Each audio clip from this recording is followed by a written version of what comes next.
Hey guys, welcome back to another week and another episode of Mantalk.ke. We're so happy to be back again. Thank you for the love on the last episodes. I'm really glad you're enjoying this season so far. And today is a very interesting one. But before we get into why we're here and the title you've seen, we want to talk about where we are, which is Kofisi. We are always here, as you've noticed for the past few seasons. One of the most incredible workspaces in the city. There's actually a new one that's coming up as well. So I really want you guys to jump on this. We're going to leave all the details for them below via the link. It's got the rates, it's got the different locations. And I hope you enjoy this podcast half as much. So this intro, I can feel Oscar because of the kind of topic we're doing. But I hope you enjoyed this podcast half as much as we enjoy making it, because we're about to have a ball. So thank you, Kofisi. And there's going to be a quick ad from one of our sponsors later on in the video. Enjoy that too. I'm going to let the man on my left give me hell. Oscar, come. Good morning, good afternoon, good evening, all of our listeners all over the world of Mantalk.ke. It's your co-host, Oscar D. Come. And for today, we will be interviewing Eli Mwenda, getting to know what made this man the man he is today. I am particularly excited to be doing this. As you can see, as I look at you through the camera, that I've taken an extensive amount of time to prepare for this particular episode. This interview is one of the most intimate ones that I will ever do. Goodness me. So welcome, strap in, and let's have fun. Mr. Eli, are you ready for your first question? I don't think I am. Do you know what? I don't think I am. But you know, all we can do is try. All we can do is try. I'll stop leaning into the. I'll stop leaning into Literally leaning into the topic. I am so excited. You're jazzed. I know, because you're in the relaxed seat. We did this last season. Yes, we it feels did. good to be on the other seat. Yeah, for sure. Now, before we waste any time, people are busy. You know, y'all are busy. The first question, Mr. Mwenda. What's happened to your voice? Enjoy, please, kindly. I am doing the interview today. Protocol observed. You enjoy particularly asking guests when they come on this show this question. You enjoyed asking me this question as well, and I know you forgot. So, Eli. Yes, brother. My brother. What do you think is the most positive contribution you make to society as a man? What do you think your masculinity and your acts of manhood, your many acts of manhood. You run a podcast called Mantalk.ke with a strapping young man. If you say so please kindly tell us, what is your most meaningful contribution as a man to society today? Thank you. I'm just going to formally request that voice changes by question 2. Okay, here we are. Okay, hot seat. It's very warm. What is my most positive contribution as a man? By time. Thank you, Oscar, for such a great question. I'm really happy to be here. Thanks for having me.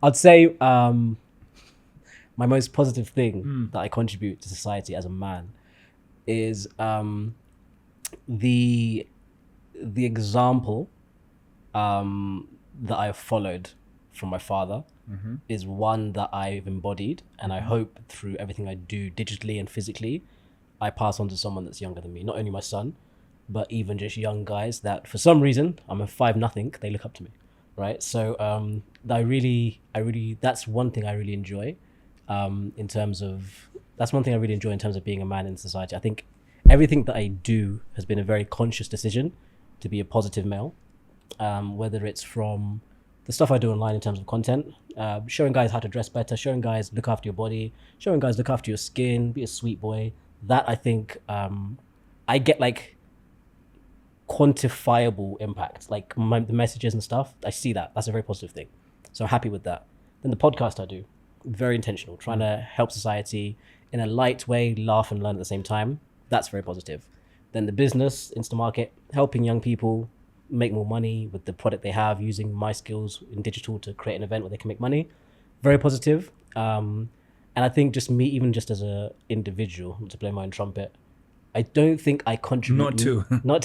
I don't think I contribute negatively to the people around me in my circle.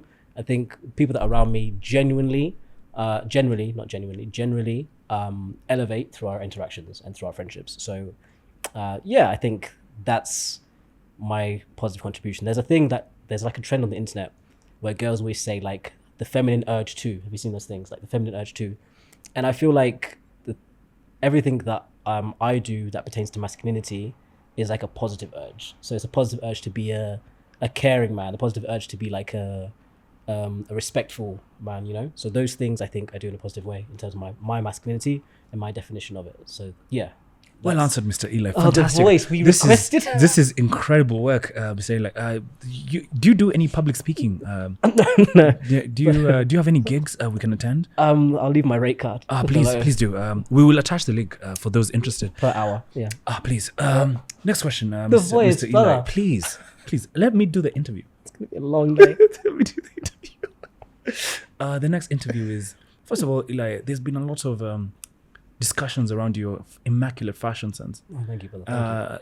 I just wanted to know, as from one Kenyan to another, I must say that it is true that you do have a positive impact. Thank you. I just want to know, where do you learn to dress like this? I mean, first of all, let's talk about your shirt. I mean, Thank you. incredible. Thank you The so much. shoes, Thank you. incredible. So Thank you. please, Thank you. Eli, educate us.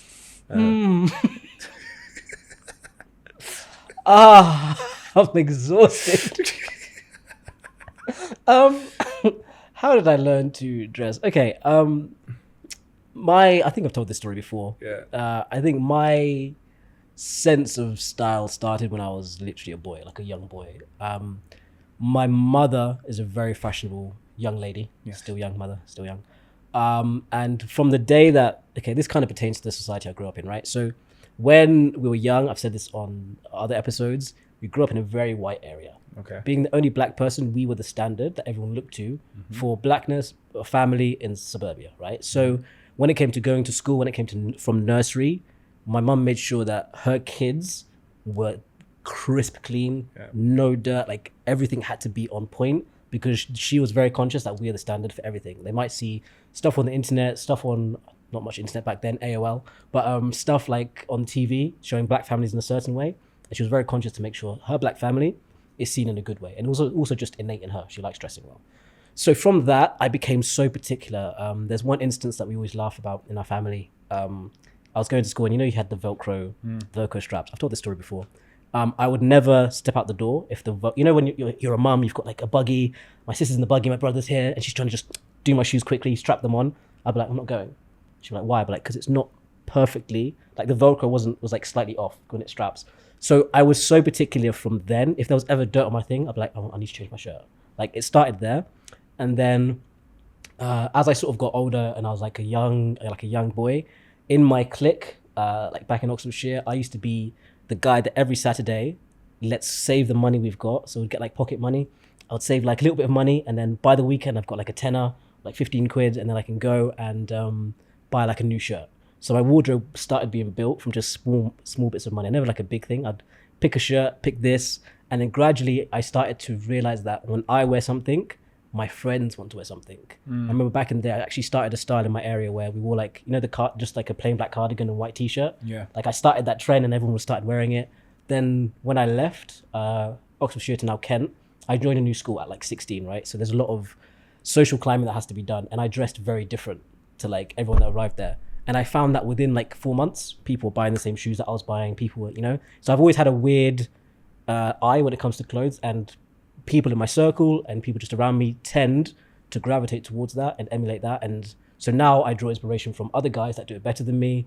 I've sort of defined my own kind of chic dress sense and I portray it online. And hopefully guys dress better, and that's another thing to do with masculinity, right? Fantastic. Well answered. Oscar, we are 20 minutes in, bro. Well answered. Well answered. Please, let me enjoy this interview. Yeah, as you've seen, the question was intentional. It has taken you to your early life. So that's why we will dwell. Dwell? Yeah, that is what is this, the Bible? Yes, like, it what? is. Yes, it is. There he dwelt. So let's have a conversation about blackness. Ooh, there we go. I knew it. Hey, out of nowhere. Listen, sit down. Undertaker. Sit down straight. I knew that. Come on, sit down straight. Sit down straight. Knew that'll make you move a bit. Move a bit on the chair. Sit down straight. Anyway, Stand up crooked. Let's talk about blackness, right? And let's talk about how your mom instilled that sense of excellence in you, right? So we're now seeing it in your fashion sense. So when you were in school, when you were particularly in class, was there ever a time when you felt your definition of blackness challenged? I didn't know I was black. I didn't know what black was until I was early teens. Early teens. And that was only because I was informed that was black. I didn't know it was a thing. I didn't realize, like, I would see myself different. I said this in the last episode. I'd see myself differently, but I didn't know that it meant anything in society. It was just, we look like this, it's cool, right? But how are you informed? So the first time the word black came up, I had school is a cruel place, right? So bear in mind, social standing, I was very high. Like, not to sound arrogant, I was always, right? So in school, I didn't think people could say stuff to me. I was like, what? I'm like 9, 10, right? You're 9, 10 with a high social standing. Oh, for sure, bro. Every fortnight, new girlfriend, what's up? 9, 10. Hey, this is a start as you mean to go on. I'm joking. That was a joke. That's a very bad joke. At 9, 10. Honestly, primary school, St. Mary's, shout out to you guys. So I remember, and I won't say the word because it's explicit, but I remember we were in class and then this guy just said, your mum is a beep beep. And I was like, I didn't know what that meant because in my house, we don't swear. We're a Christian family. I've never heard this word before. So I'm like, what does that mean? And he says, it means ugly black woman. Or was it, no, not ugly. It means big black woman. Not ugly, big black woman. And I was like, really? He's like, yeah. I was like, okay. I go home. Mum, you're a beep. She's like, huh? I'm like, yeah, you're a beep. She's like, who told you that? One of my best friends. She's like, you never say that word. I'm like, why? And now I'm curious. I'm like, what's wrong? Why? Oh my God. Why? Bro. So it wasn't like even a confrontation. It was like a friend trying to... A friend, yeah. Trying to, tell you what he's seeing. Exactly. Innocently. Yeah. Then... Jesus Christ. And it was always friends close to me. Then, this may be why I have a shell. This is like therapy. So then I remember as you get older, the Premier League is a big thing. Yeah. And a lot of the people in my school, they'll go to London for games and they'll go with their dad. And when they go with their dad, because our school had a range of people, working class, upper class, it was so some of my working class friends, their dad will be part of like these football firms, you know, like we're going Millwall, like, you know. So they'll take their son to a game for the first time, right? And then the son's like, oh my God, this is amazing. And then they'll start hearing racist chants. They'll start understanding, you're a black, you know, that's what happens in football. So then they come back to school the next week and I'm the only person that looks like the person they were shouting at, right? So then we'll be playing football and then someone will say something to me and I'm like, what? Like, why does that sound so aggressive? Then I go and ask my brother, what's this mean? He goes, nah, that means that. So my brother actually started to slowly tell me that this is negative and they're saying this because you're black. So it was stuff like that. I started to slowly realize, okay, there's a difference because I'm black and this means this happens, this means these words are said. The thing that I'm also starting to realize is that you see your mom instilled a definition of blackness that was around excellence, looking proper, being a standard. Yeah. And society kept telling you that being black meant less than. Exactly, which was very confusing. Yeah. Okay, so now you're growing in a community that's like obviously has these two parallels, right? Yeah. So let's talk about your education and how kind of growing up in that society, a society that kind of while your family is pursuing excellence, you have a society that wants to put you down. How exactly was your experience growing up in the education system in London? So my experience growing up. Because you see, you're being given two different definitions of what blackness is. You have one definition that's excellence, heritage, growth, and being the standard in society. And you're also being given another definition of blackness by people where it's meant to demean you, meant to put you down. You have no right to being who you are. So how did that experience translate in the education system and your experience in that education system? I grew a tolerance to inappropriate comments that I didn't know had so much gravity behind it. So, like I said, it's always the people close to you because in terms of socially, I'm good. Parties, I'm first one there. What's up? Who's playing the music? Always ahead of the curve. But then as these guys learnt racism, as they learnt the definition, they kind of informed me. So I would hear things and I'd classify it as banter. Like I didn't know how inappropriate the comments were. So I'd be like, yeah, it's banter. So my tolerance would grow, but I would still feel there's something off it. Like I'm feeling some things, but I don't know how to address it. And if I address it, do I look like, because I'm the only black one, does it look like I'm being like dramatic or am I the problem? I should be okay. with this banter because the same way they're calling me black, whatever, there's the same way they're calling like a fat kid fat, right? So I equate it to that on that level. I didn't know it was on a societal level, even though body shaming is still the same thing.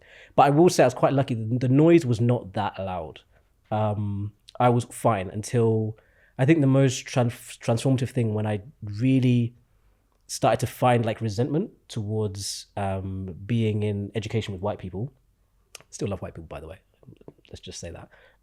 Is when I finished GCSEs, did my A-levels, and then I got to go to a grammar school, which in the UK is like, so it's like normal school, grammar school, then private school, right? But you get to grammar school via merit, you get to private school with money. So because my grades were good for A-levels, I went to grammar school, worst year of my life. So imagine I've built up all this social capital in this last school, and I've moved twice now. For Oxfordshire, Kent, within Kent, I move again. I go to this grammar school, and I know nobody there, and I have to start again from scratch. And I just built my, over 2 years, my last social capital. So I go there, and so this is now like posh kids, like the kids that are now, they go to Harvard, they're rowing for England, all that sort of stuff. So I go there, and that's when I felt like I was being treated differently.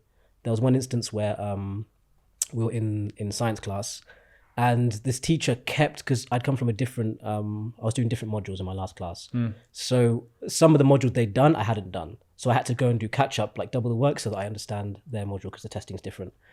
But she knew that. And so she kept like asking me questions that she knew I didn't know yet, right? So in my frustration, I was at the back of the class and I muttered. I can't remember what I said, but I know I didn't say anything explicit, right? I was just like, oh, for God's sake, something like that. And she was like, excuse me, like in front of the whole class now. Excuse me, what did you say? The lady hates me from the jump. And then she was like, I just heard that you swore at me. And I'm like, firstly, you can't hear from on the other end of the classroom what I said, but yes, I muttered something. And then she was convinced that I'd sworn at her. So she was like, get out, we're going to the principal. I got suspended. When I realized, this is when I was like, and I've said this before on the live, no matter, and this is what I take even into the workplace when I'm in a white environment, you can go so far, you know that your friends, your boys, when it comes down to it, you're still black. Like they'll still choose each other over you. So then what happened in that scenario is essentially the people that were sat around me lied, and they were like, yeah, he swore. So, are you kidding me? Yeah, they're like, yeah, he swore. I heard him say it. And I didn't. So I get suspended. And I was like, I've always been, and this was new to me, I've always been performing well. I've always been like the cheeky chappy where teachers like me, I can get away with anything. In my last school, I was like killing, I was hosting everything. I was like, if there's a talent show, I'd like go and talk to people in assembly with the head teacher. I was smashing it. Then I come here and people are like, I was getting suspended. There's being a lot of CD behavior. Yeah, and I'm like, this is not, you're putting a narrative on me that's actually not correct. Yeah. Like I'm a nice person to be around. So from that, I started to just build resentment, and I was like, why has this happened? Let me investigate. Because now I'm 19. So I'm like, okay, I said that it's in the black episode, in the colorism. I'm starting to understand there's some things that I need to know more about, like why am I this color? Where am I from? Etc. Etc. So I dive into that, become a bit of a Malcolm X. And then I'm like, okay, which was still within the same year. Yeah, within the same year, because I got suspended very early. And similar thing happened in my history class. Like there'll be a presentation, I'll do my bit, and then for some reason he'll be like, Eli, you didn't do this, and I'm like, I did. So a lot of like unfair treatment, which meant that my grades weren't as good. So I was like, do you know what, guys? Peace. I'm gonna go back to my old school, repeat a year.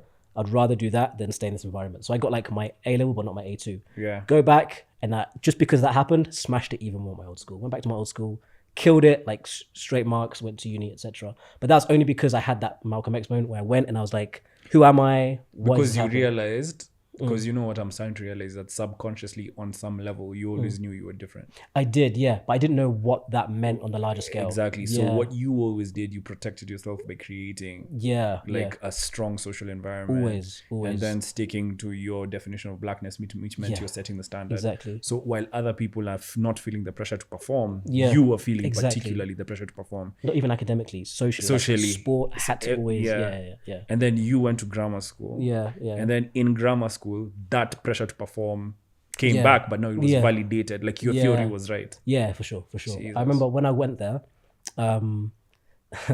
it's these little, there's so many that happen, but these little jokes. So when you first get there, they're like, hang out with him. He's going to look after you, take you around the school. And there was like a clique of really like rich boys, right? And they were like, they call themselves the Top Cats.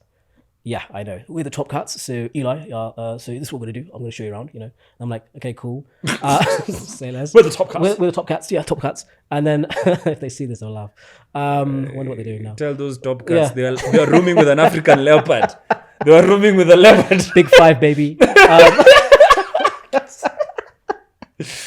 So I remember they were like, oh, there used to be a kid called, I think his name was Emmanuel. They were like, and he was a black kid as well. And it's like, so now he's gone. You can be part of the group. I was like, sorry, what did you say? so they're like, oh, because basically when I joined, this other kid had like left. I think he maybe got accelerated learning, black guy, went to uni before people.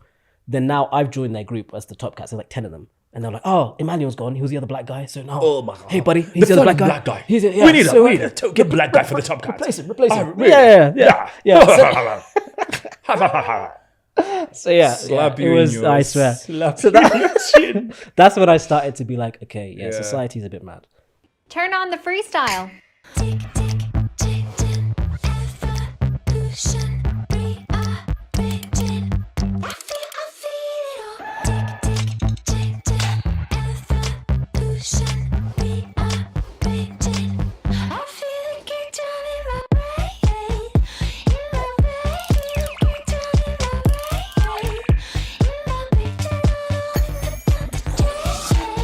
Yeah. Jesus. Okay. Now we've seen young Eli and his struggles. Let's go to uni. So now that you've gone through all that, you passed with good grades, you've put yourself back in the right environment. Your university experience in Kent, right? Lord have mercy. Yeah, please walk us through that, Mr. Munda. Tell us how that See, experience was. I urge everyone to get the maximum enjoyment out of university experience because there's no other time in your life where you can have that much fun in a condensed environment with no consequences. Okay. Glorious. So I said that after I left grammar school, I went back and I killed it, right? Killed it meant I overcompensated. When you're young, I don't think being arrogant is a bad thing. I was the most confident, I'll use the word confident, guy. Like I said, because I was always doing it before. Now I went even harder, like with social standing, and it's relative. So one of my friends from the grammar school who I made friends with actually left the same time as me, and we both went back to my old school, and he was going there for the first time. So now I'm bringing one of my buddies, and I'm like, I'm going to show you how to dominate in a school. So we go back. We're 1 year older than everyone. We're like performers. We sang. We liked to rap. There's so many performances we did. Lion King, like lead role all the time, right? So I was in a cloud. I was in a bubble. I talked about this on Over 25. I was like floating with social standing, girls, football. It was glorious.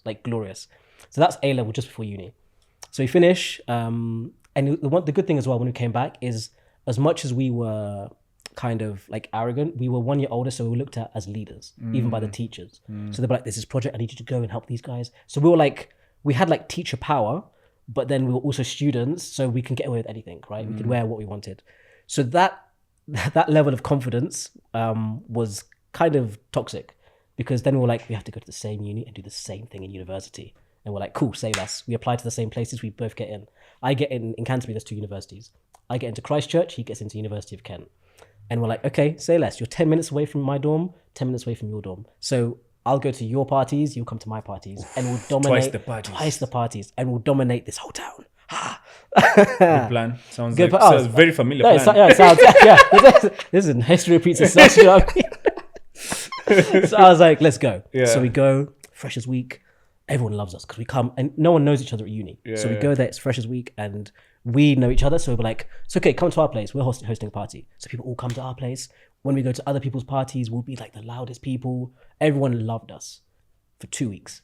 Okay. Then we became just annoying. How did you become annoying? Because it was that consistent need to be the loudest and the best in uni. And it's like there's so many people from different places, it's not sustainable. Like you're not going to be top boys here. Like it's not, after a while, that like confidence, people are like questioning, okay, why is it always you two? And why you know all the parties? Yeah, why exactly? Why is it your decision? Why do you have the playlist? You know, etc. etc. So quickly people started to be like, no, they're annoying. So if we're throwing something, people won't come. We're like, but it's us. It's us. So slowly I started to be like, okay. I have to ask a question. Was he white or black? White. Okay. Yeah. So slowly we started to realize, okay, this is not sustainable. Even our friendship started to like dwindle, and then I actually. Don't skip over that. Okay, Don't skip yeah. over that. So okay. So you're saying, essentially, that the moment it stopped being fun, you guys taking over town, your friendship started to dwindle. Is that what you're saying? No. So what happened? Different paths. So I started to realize this is not sustainable, but he didn't. I had to remove myself because I was like, I'm good at reading people, and I was reading that person doesn't actually like this, and he was still like, I still love the guy if he watches this, but like he was still floating, and I was like, I come from a very solid family, like a very Christian family, so even everything I was doing, there was still something inside me that was like, and what I didn't mention is that my relationship at home was suffering with my parents. Because I was becoming this kid at school. You can get away with being cheeky because it's not, it doesn't translate into anything outside of our religion, outside of our standings as a family. But when you get to 19, you have more power, you can do what you want, you can drive. The choices you make are adult choices, and they go against everything that I've been brought up to believe. So I started leaning back into I actually ran away from home at one point because the crossroads were that difficult. So I started leaning back into who I was as a person, started focusing on my studies because I was doing bioscience. I was doing bioscience, and then because I was partying too much, I didn't perform, and then I was like, let me change course. The day I was meant to change course, I didn't make it in to sign the form. I had to wait a whole other year. Oh my God. Because I wanted to change to public health. What will you tell your mother? Exactly. Whoa, what will you tell this guy? The old man. What will you tell him? Let me say, I said, this is when there was a crossroads in my life. Basically, I said, okay, if I've left uni, the only thing that will substitute me being at uni is if I make a lot of money. Okay, let's go. Yeah. So I started working. I was working like 3 jobs. So I'd work at a sports store. I'd work with my friend with a events company, and then I would also work in the family business. So I was just on grind mode to substitute the fact that I am waiting to go back to uni. There's been a lot of overcompensation. Overcompensation. And what happened in that time as well is I got a girlfriend. To this day, one of my favorite people in the world. So the bank came and so did the girl. Hello. Listen. No. But in a weirdly, so the girlfriend happened at the same time. There was a sickness in my family. Like my father got very sick. So all of those things kind of collided, and it forced me to mature like that. So by the time I went back to uni, I was stable. I was like, I have a girl. I've been making money. I now need to be a upstanding person in my family. Let me stop you for that for a second. Let's dial it back. This friend who you're with in uni, when you didn't make it into the public health class for that 1 year, did he continue with his studies? No, he went to now college as well. He dropped out and went to college. Yeah. So he took a very different path. Yeah. I haven't seen him for years. But yeah, at that point, because I really withdrew myself, And I feel like he was kind of like, oh, now it's just education, you know? And then he was like, okay, I actually like what I'm doing. Changed the course as well. But yeah, he basically dropped out. So then story. Yeah. So then now I'm like, okay, that's when the self-development happened. That's when everything that I talk about on Mantalk happened. This is like my Gong experience. Everything happened within that year. So like you nearly lose your dad. You're waiting to go back to uni, and now you have to kill it when you go back. You've got a girl now. You're ready to be okay. Yeah, and you start saving for a mortgage. So that was So those 3 things. So the money, because you've started working. Then we have the girlfriend, and then we have the experience you had with your dad, which is a bit sensitive. I don't think we should go too much into that. I want us to start with your relationship first. Yes, let's start with that. Hey! Yeah, shake your head. We said there was parameters. Let's talk about your relationship.